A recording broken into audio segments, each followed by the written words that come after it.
Tuluyan ngang pinagbayaran ni Charlie ang kanyang kasalanan. Nahulog siya sa building. At talagang ginusto niya kahit na may choice pa siya. Hindi niya hahayaan na mabubuhay siya sa kahihiyan sa lahat ng kanyang mga pinagagawa. Lalong-lalo na sa kanyang anak na si Francis, malaki ang kanyang pagkukulang. Walang nagawa ang lahat, ngunit yun ang pinili niyang landas. Sa kabilang banda, ito namang si Lani ay magtatago dahil hindi rin niya gusto na makulong. At dahil sa frustrated na nga siya at desperada, gagawa pa siya ng isang paraan baka sakaling siya ay makatakas. Dito nga ay i-hostage pa niya itong si Ina. Sinubukan niyang takasan ang batas. Ngunit dumating nga itong si Tony kung saan ipinagtatanggol ang kanyang anak. Gumawa siya ng paraan. Sinubukan niyang kunin ang kanyang anak na si Ina mula sa mga kamay nitong si Lani. Nakatakbo naman itong si Ina, ngunit itong si Tony ay humarang, kaya naman nabaril itong si Tony.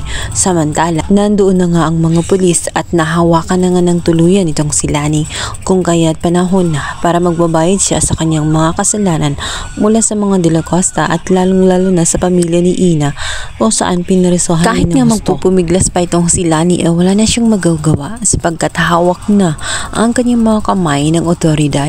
Ngayon ay haharapin na niya ang kasalanan niya sa kulungan. Sa kabilang banda, pinapunta ni Tony itong si Amy matapos nga nagkulong ang kanyang ina.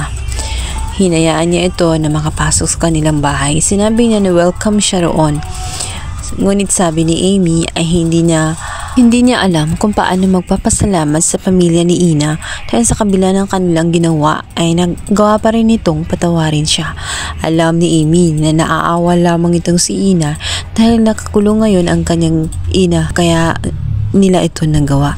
Subalit sinagot siya ni Tony na anumang kasalanan ng kanyang ina ay hindi rin niya kasalanan at maluwag niyang tatanggapin dahil itinuring na rin niya na parang tunay na anak itong si Amy.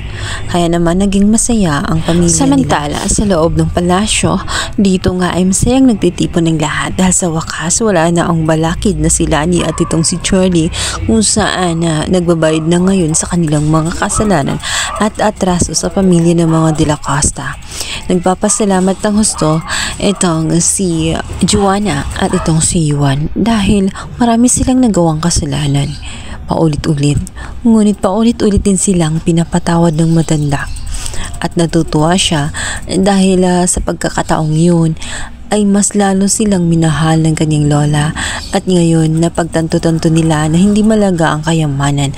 Mahalaga pa rin ang tiwala na binigay ng kanilang lola Arya at mas mahalaga sila kaysa sa kayamanan na makukuha nila mula sa matandang si lola Arya. Kabilang banda, mangyak-ngyak naman itong si Ina na lubos ding nagpapasalamat at tumatanaw ng utang na loob sa lahat ng mga ginawa ng matanda dahil sa kabila ng hindi sila magkadugo ay itinuring si Ina mula nung magkaroon siya ng dark side ay hindi siya pinabayaan ng matanda at minahal siya na kagaya ng isang tunay na apo.